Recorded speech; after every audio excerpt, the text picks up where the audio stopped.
What's up, everybody? Welcome back to the Weaponized Body Podcast. Dr. Ryan Hewitt, and today we're going to talk about a very interesting topic, something that almost every man thinks about, but very few men actually understand, I think, especially from a health perspective, and that is sexual health.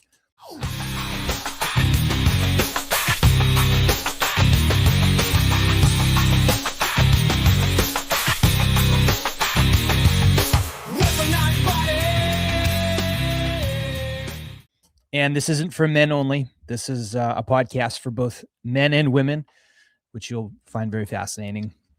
And before I get into this, I'm not a sexual health expert. I am what I would consider an expert on optimal health performance and recovery. And one of the things that is a hallmark sign and symptom of optimized health is that you have a healthy sex drive. So because if there's one thing I've learned over the last 15 years of working with now thousands of men, reviewing thousands of lab panels at this point, and helping both men and women optimize their performance, health, and recovery, is that sexual health is never just about the act of sex. It's about your global physiology as a whole. And it is one of the best report cards for your overall health, which is why I'm making this into a 4-part series. Because if you think about it, if your libido disappears, if your erections aren't what they used to be, and for women, again, if you're like arousal, down there isn't what it used to be. For men, if your morning wood disappears and your performance changes, your body is generally trying to tell you something. It's waving a giant red flag. And unfortunately, what happens when a guy notices something is off, or a gal notices something is off, we immediately jump online, or we jump on our favorite AI search engine. And you find out, or a buddy, you consult a friend and your buddy says, oh, I just take Cialis, right? Or take this supplement, this testosterone boosting supplement, or like Tongkat Ali or boron or zinc. And before you know it, you've spent hundreds of dollars on these useless supplements, or, even a medication that you could get online, and it doesn't even change the problem, because you don't actually know what system is broken. And I think this is how I have crafted a bucket system, that I like to call it, when it comes to sexual health, because it's not just about one hormone. It's not just about testosterone, right? It's not just about a specific supplement or medication, or one system in the body. It's a very interconnected machine, because your brain is actually your largest sexual organ, not your penis or vagina.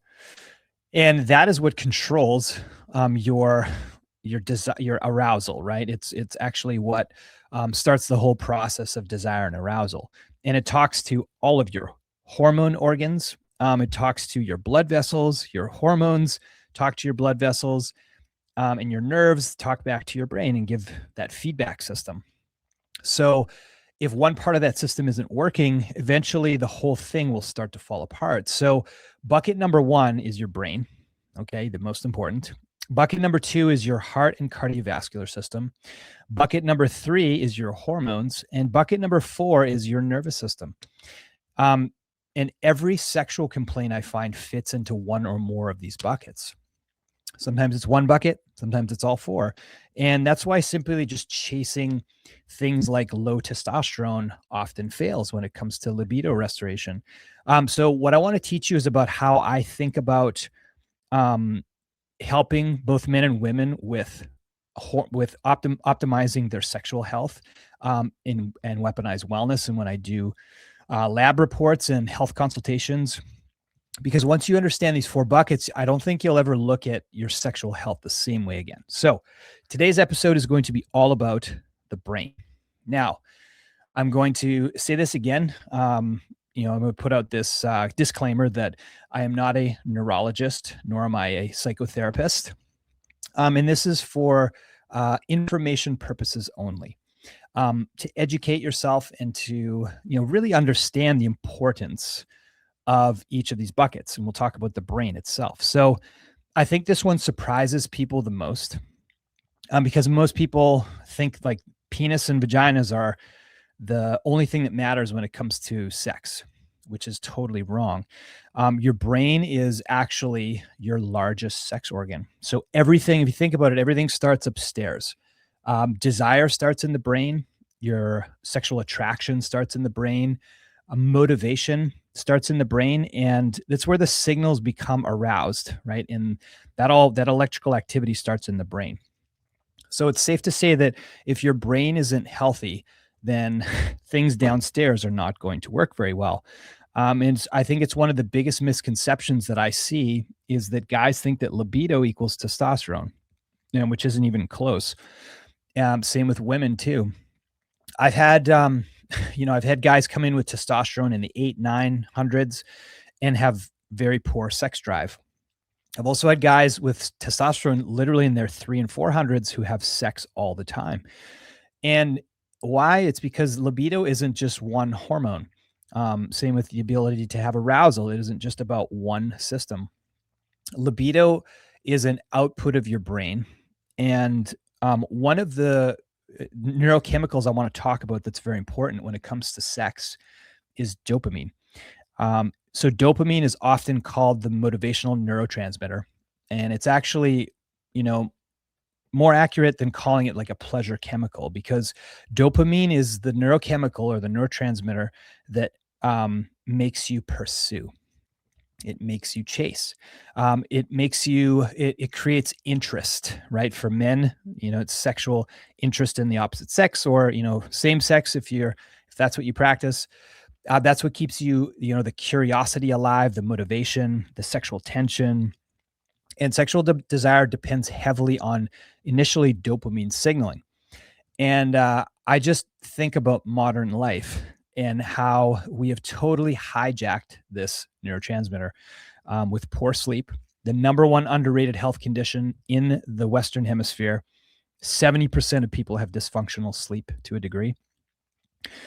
Stress levels, we have like toxic and unnatural levels of sympathetic stress in our lives, right? Mental, chemical, and physical stressors that are totally unnatural. And we're under constant bombardment from these stressors. We've invented these things called smartphones, which have been an amazing innovation in our society. That has created a lot of convenience and productivity and convenience. But when it comes to like constant notification, constant hits of dopamine that you're looking to get from your phone, not so good. Alcohol is a big, dopamine fulfillment for people.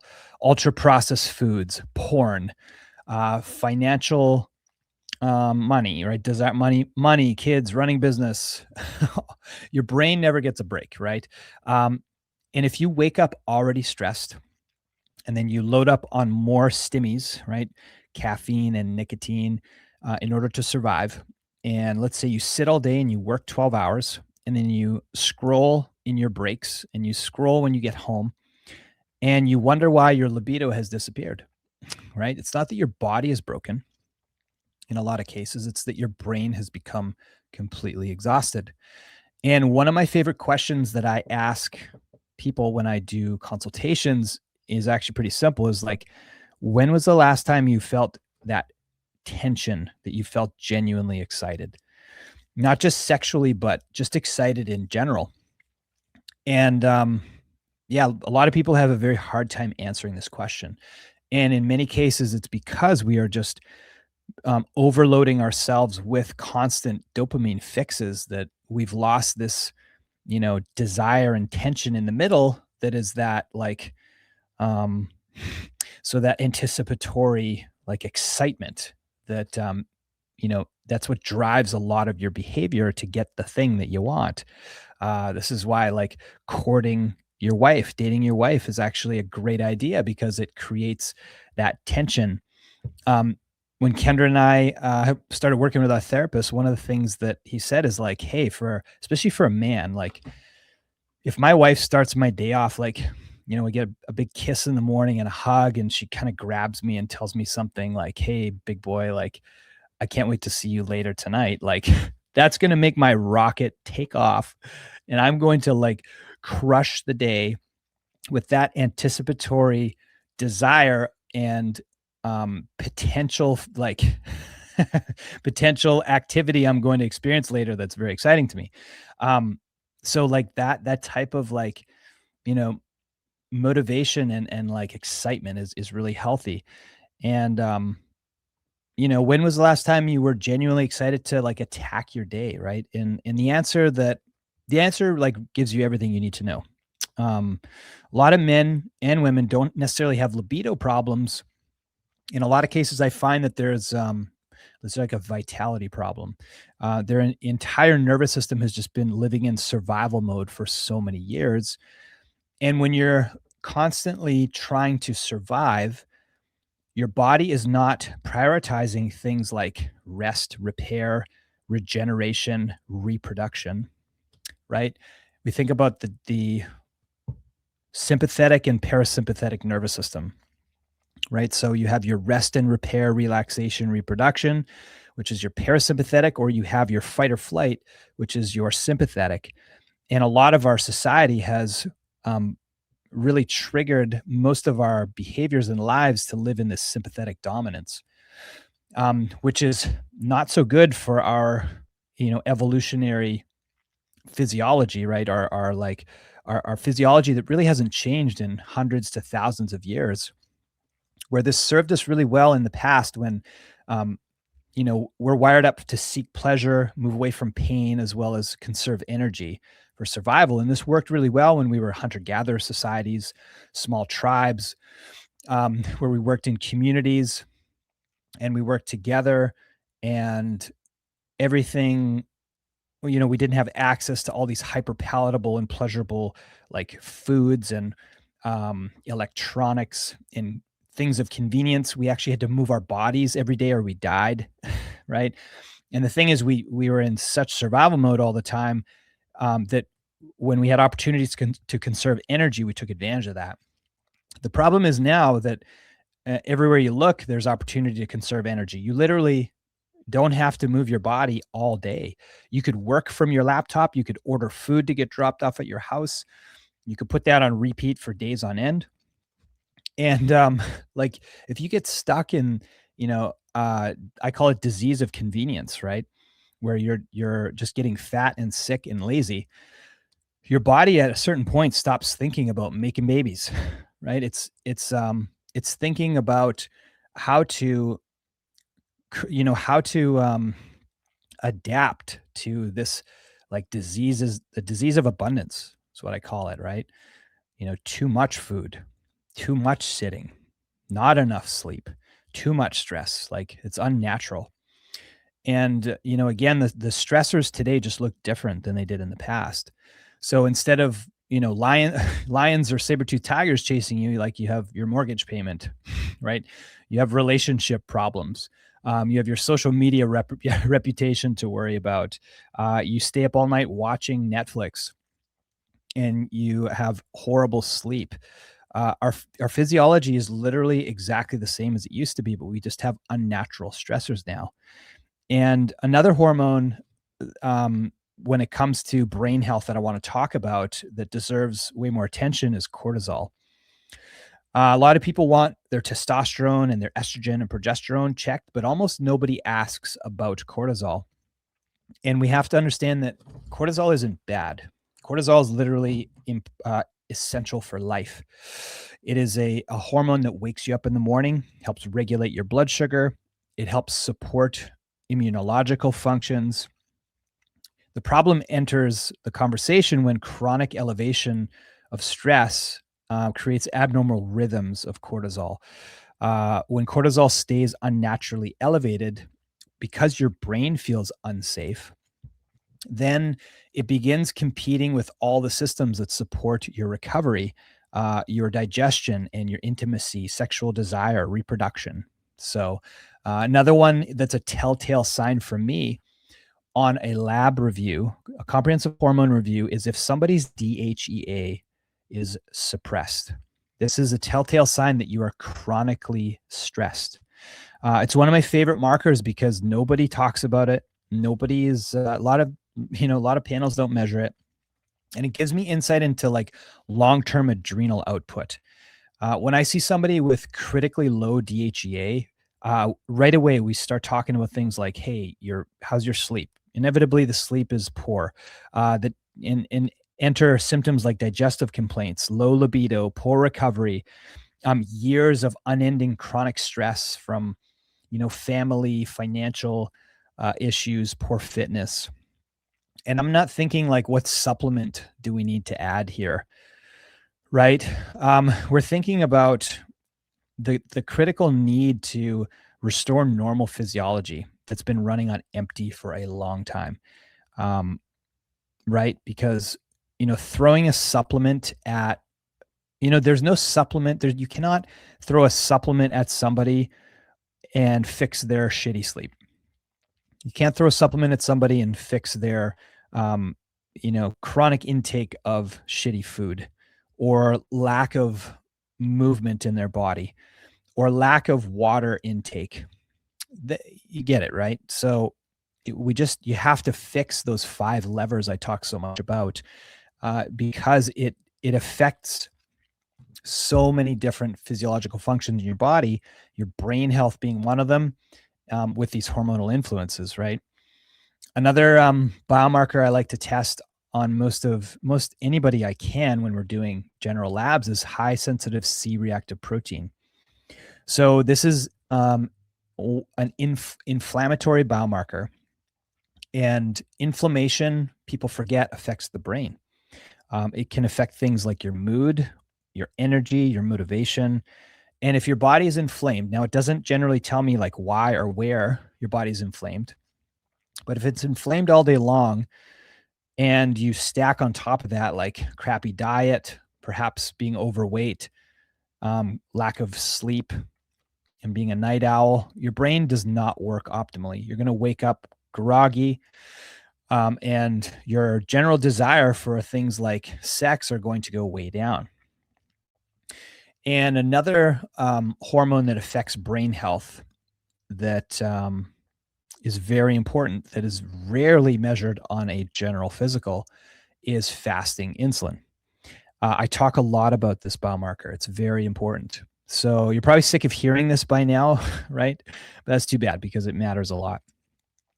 Healthy insulin sensitivity doesn't just help prevent conditions like diabetes, right? This makes sure that your cardiovascular system stays healthy, which affects blood vessels, right? Hormones, inflammation, even things like dopamine signaling. And the healthier you are metabolically, the healthier your brain generally functions. And one thing that I see that affects insulin sensitivity the most is fitness, especially if not just cardiovascular fitness, but also making sure that you're training with resistance activity, lifting weights. And the thing is, if you have the more muscle you carry, generally the larger sink you have for glucose, for storing glycogen. And one of the really interesting findings over the past decades, not that long ago, is that we found that if you lift weights and you train, your body actually needs to make less insulin in response to your carbohydrate or your calorie intake. There's this thing called like passive glucose absorption that happens. So it doesn't just rely on insulin. You get a little bit of passive glucose absorption by your muscles just by training and creating that physiological demand. So hence lowers your insulin, your fasting insulin, because your body needs to make less in order to get the same job done. It's very cool. And of course, your diet affects this. Sleep is an underrated fasting insulin restorative behavior. It's very, very important. And of course, your stress levels. Now let's touch on pornography. So this is an uncomfortable topic. I'll admit, of course, I'm no better or different than anybody. I've definitely consumed pornography before, and like it's in your face. It's easy access. All you have to do is sign on, private browser. Um, it's not like it used to be where you had to really try hard in order to see a magazine or something like that. Now it's in the palm of your hand. It's on a laptop. It's everywhere. And it isn't the same thing as healthy sexuality, right? So like the problem comes with repeated exposure and stimulating that, like it's giving you that dopamine hit. And what happens is it's that highly stimulating novelty can like alter your sexual arousal patterns. And some people are more vulnerable than others. And for some men, I know it reduces arousal with real life partners, right? And it gives people difficulty maintaining interest. And the evidence is still evolving with this. Like, not every porn user experiences problems, but clinically, it's a conversation worth having. For sure, it's one of those things that generally doesn't pose any benefit for healthy, intimate relationships between partners. I know that this, again, I'm generalizing, but if you're hiding it and you're consuming it in the dark in your room when no one's around, like generally speaking, it's probably not a good habit, not a good behavior. And what happens is you have to keep feeding the habit to get that dopamine fix, and it usually evolves into something that becomes more and more unhealthy, more intense. So, I've seen guys in their 30s with perfectly healthy testosterone who struggle to become aroused, right?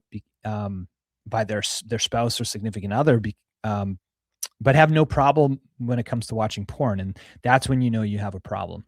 So, the same thing happens when you repeatedly expose your body to quick fix dopamine hits.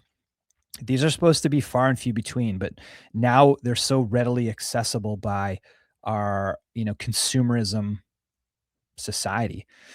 Your brain just adapts to what you repeatedly expose it to, right? Same thing happens with social media.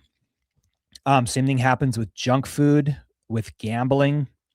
Um, Everything today is competing for your dopamine fix. And what can you actually do about this? Well, first of all, let's talk about protecting your sleep.